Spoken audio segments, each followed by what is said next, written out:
Sejam todos muito bem-vindos. Nessa série de vídeos eu estou mostrando uma jornada que tem como objetivo ajudar profissionais de todas as áreas a ganharem mais visibilidade e aumentarem a chance de uma evolução profissional através da automação de processos por robôs. Eu sou Alex Diogo e a partir de hoje nós vamos fazer uma série de vídeos respondendo os principais questionamentos de profissionais, sejam profissionais que estão iniciando nessa área de automação de processos, mas também algumas dúvidas que até profissionais mais avançados acabam tendo em relação à automação de processos.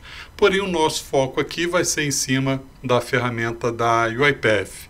Então, para começar aqui, eu já vou à pergunta comum, a pergunta mais comum, a pergunta mais básica, que é feita em praticamente todos os fóruns, né? O que é RPA? Eu gosto de chamar de automação de processos por robôs. Alguns chamam de robotização de processos automatizados, outros chamam de automação de processos robóticos ou robotização de processos. Então você vai encontrar as mais diversas traduções para esse termo.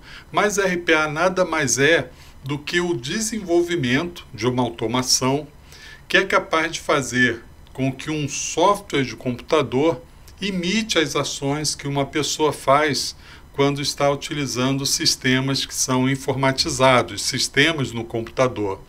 Essas ações das pessoas, elas são chamadas de processos, que nada mais são do que uma sequência de passos, sejam eles clique de mouse, digitação com teclado, seleção de opções de um menu, que são então ensinadas para que um sistema de computador, que no caso aqui nós chamamos de robô, e ele seja capaz de imitar então cada um desses passos, cada uma dessas ações que as pessoas realizam. Por exemplo, digamos que diariamente nós precisamos acessar um sistema onde nós temos que digitar informações de notas fiscais, por exemplo, que estão armazenadas em arquivos PDF. Então a gente pode ensinar esse programa de computador, que chamamos de robô, a ler esses arquivos PDF, extrair ali as informações das notas fiscais e digitar essas informações em outro sistema qualquer de entrada de notas fiscais. Nem é necessário dizer que esse robô ele vai fazer esse processo muito mais rápido e com a probabilidade de erros muito menor do que a de uma pessoa fazendo esse tipo de tarefa.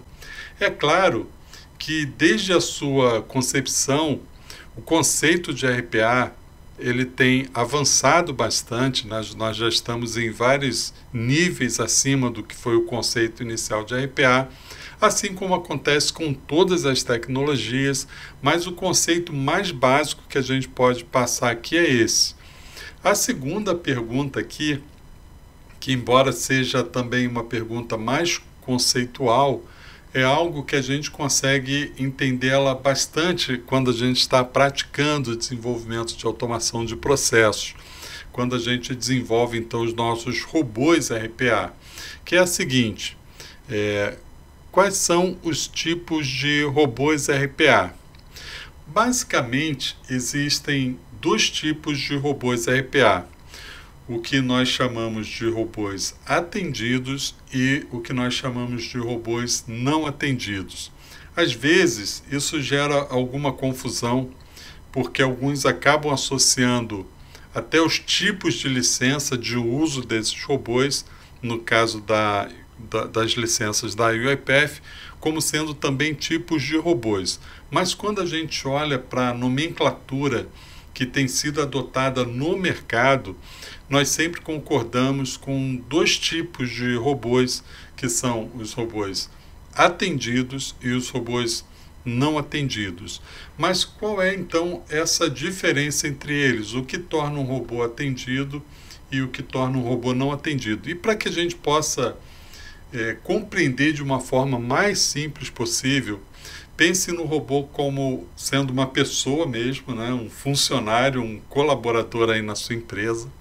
Então existem funcionários que não podem tomar decisões sozinhos, eles normalmente realizam suas tarefas, os seus processos, mas em um determinado momento em que alguma decisão mais crítica precisa ser tomada, ele depende de alguém que tenha a autoridade ou autorização para tomar aquela determinada ação, aquela decisão. Então ele depende de que outra pessoa realize parte do seu processo, daquele processo que ele está realizando. E aí, em contrapartida, há aquele funcionário que realiza todas as suas tarefas, ele realiza todos os seus processos sem que haja necessidade de outra pessoa tomar algumas decisões ou tomar decisão em alguma ação, realizar uma determinada ação para ele. Ele é, então, um funcionário totalmente autônomo para tomar as suas próprias decisões. Em termos básicos, a gente pode dizer que nós temos, de um lado, um profissional atendido e, do outro lado, um profissional não atendido. Então, como a gente associa isso, como a gente consegue associar esse conceito ao conceito de robôs atendidos e robôs não atendidos? Quando a gente desenvolve, quando a gente faz ali o desenvolvimento do nosso robô, que vai ter autonomia de iniciar seu processo e ir até o final dele sem que haja nenhuma intervenção de um ser humano, de uma pessoa mesmo, durante o seu processamento, enquanto ele está realizando as suas tarefas, então esse robô é um robô não assistido. Por quê? Porque ele é um robô autônomo para tomar as decisões de cada passo do processo que ele precisa realizar. Mas se em qualquer momento do seu processamento, da sua execução, ele precisar interromper, parar a sua execução e aguardar que alguém realize um determinado passo, então ele passa a ser um robô atendido, um robô assistido, ele precisa da assistência de um ser humano. Então essa seria a definição básica. Outra pergunta aqui é a seguinte: existe de fato benefícios na automação de processos por robôs? Então a gente já pode começar respondendo que sim, existem diversos benefícios. Eu poderia começar aqui citando primeiro os benefícios financeiros. Para empresas como negócio, esses são os principais benefícios, né, que são os financeiros, não há dúvida disso. Mas antes de falar desses benefícios, de citar esses benefícios financeiros, eu queria falar de alguns benefícios que eu poderia dizer benefícios satélites, que estão mais relacionados às pessoas do que ao financeiro da empresa. Então, o primeiro deles é que, normalmente, dependendo da vaga disponível, quando a gente entra num site de vagas e vai olhar ali as qualificações, os requisitos esperados, existe uma série de exigências de experiência profissional, né? Então é comum que você abra uma oportunidade de vaga e nos requisitos para a vaga tenha mais de 10 qualificações esperadas para aquele profissional. Para quem é de TI, por exemplo, né, basicamente você precisa conhecer um pouco ou muito sobre cada uma das vertentes da TI, infraestrutura, desenvolvimento em quase todas as linguagens que existem disponível no mercado. Então você vai ver uma série de siglas de linguagens, de tecnologias que auxiliam no desenvolvimento de sistemas. Vai haver exigência sobre conhecimento em gerenciamento de projetos, e aí vai depender do nível que aquele cargo exija. Conhecimento em metodologias ágeis, né, Scrum, Kanban, Lean e por aí vai. Certificações nas mais diversas, né, que você possa imaginar, às vezes fluência em outras línguas estrangeiras. Aí esse profissional ele é contratado e colocam ele como responsável por uma tarefa em que nenhuma dessas dezenas de qualificações dele são de fato necessárias. Então pegam essa capacidade intelectual e colocam esse profissional para ficar fazendo tarefas que, na verdade, são tarefas repetitivas, sem querer aqui desqualificar qualquer profissional, mas ele, nesse caso, só precisava saber ler e escrever para fazer aquela tarefa. Basicamente isso.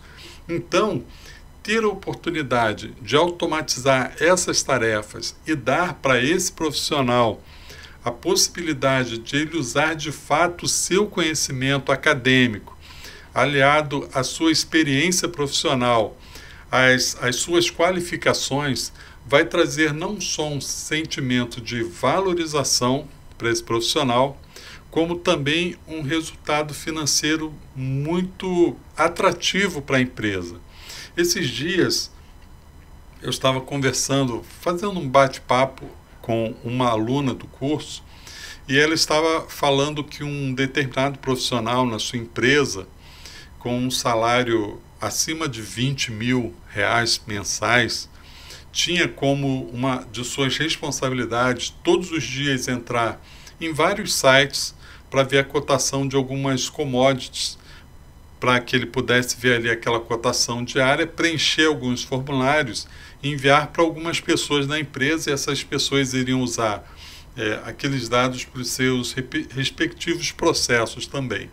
Então vejam bem, se um profissional como esse, nessa determinada tarefa, ele gasta em torno de, vamos dizer aí, 2 horas por dia fazendo uma tarefa como essa, significa que ele vai gastar em torno de 44 horas mensais nessa tarefa. Estou fazendo aqui uns cálculos bem por alto. Então, se o salário dele é algo em torno de 20 mil, isso sem contar com os encargos, né, que aumenta em quase 70% desse valor, fazendo um cálculo aqui bem por alto, um cálculo aqui sem nenhum compromisso, né, o custo desse processo é de mais ou menos, ou mais, né, mais ou menos não, mais do que R$ 5.000 mensais o custo de um processo como esse. Então, de novo, não querendo desmerecer o trabalho de ninguém, não é esse o meu objetivo, mas uma tarefa como essa, no mínimo parte dessa tarefa pode ser automatizada. E se uma pessoa gasta 2 horas por dia fazendo essa tarefa, certamente um robô vai gastar apenas uma fração desse tempo para realizar essa tarefa. Só que o melhor ainda está por vir, né? Porque esse profissional ele vai ganhar mais 2 horas diárias para que ele possa fazer tarefas que exijam de verdade a sua capacidade, né? Dos anos que ele teve que despender, que ele teve que gastar para que ele pudesse obter toda essa formação. Então, para falarmos aqui em termos de benefícios para a empresa, o benefício financeiro ele é inegável. Então, sim, vale muito a pena para a empresa, em termos financeiros, vale a pena para os profissionais, em termos de reconhecimento, dele poder utilizar a sua capacidade de verdade intelectual para fazer coisas que o robô não é capaz de fazer quando a empresa parte para a automação de processos. Temos aqui uma outra pergunta também bastante interessante, né? Qual é a diferença entre testes automatizados e automação de processos automatizados, né? Então vamos lá. Embora sejam bastante similares no que diz respeito à sua execução e até mesmo a automação, né, o processo de desenvolvimento dessas automações, só que o resultado que se espera, o resultado esperado, ele é diferente. Nos testes automatizados, o principal objetivo é validar o resultado do processo, se ele teve sucesso ou se ele teve falha. Basicamente, nos testes automatizados, a gente tenta fazer o sistema falhar. Nós não tentamos provar que o sistema funciona. Nos testes automatizados, o nosso objetivo é o contrário disso. A gente tenta mostrar que o sistema não funciona e que precisa de correção. Quando a gente parte para a automação de processos, o nosso objetivo é reproduzir um cenário que a gente costuma chamar, até mesmo nos testes de software, de caminho feliz, né? Aquele caminho que não vai ocorrer nenhum erro, ele vai funcionar perfeitamente para que o processo não dependa de nenhuma intervenção humana. Então ele vai fazer sempre aquele caminho que vai dar ali o objetivo daquela automação do processo. Nós não temos na automação de processos como objetivo descobrir falhas no sistema. Assim, são até em questão de profissionais que trabalham nessa área, são profissionais com conhecimentos e experiência diferentes nesses desenvolvimentos, porque os seus objetivos eles são diferentes também. Temos aqui mais uma pergunta. Por que nós temos a opção de usar o Excel através de aplicação e o Excel através de workbook? Essa pergunta aqui é bastante interessante, então eu vou abrir aqui o UiPath Studio, que vai ficar melhor da gente conseguir demonstrar isso. Então eu estou aqui no UiPath Studio, criei um projeto qualquer, estou aqui na janela de atividades. Eu vou pesquisar aqui, por exemplo, por Excel. Então o que nós vemos aqui é que nós vamos ter o Excel relacionado ao aplicativo, integrado ao aplicativo, onde ele vai utilizar o Application Scope. E nós vamos ter também, eu vou pesquisar aqui por Read Range, para que ele mostre aqui quais são essas opções. Então nós vamos ter aqui as opções de atividades integradas ao aplicativo Excel e integradas à pasta de trabalho ou workbook, né, como a gente costuma mais se referir a esse tipo de aplicação. Então veja o que acontece. Nós podemos trabalhar então com planilhas Excel dessas duas formas. Qual é a diferença principal entre eles? Bom, na primeira opção aqui, que é integrada ao aplicativo, como o nome sugere, eu dependo de ter a aplicação, o Microsoft Excel instalado na minha máquina. Isso aqui para versões antes do Office o 365. Então eu dependo ter ele instalado na minha máquina. A grande vantagem é que eu posso trabalhar com qualquer tipo de planilha Excel, seja a proprietária, né, ou seja o padrão aberto, que seria o XLS e o XLSX. E eu tenho uma série de opções muito grandes que eu posso trabalhar quando eu trabalho com o escopo da aplicação. Quando eu trabalho com o workbook,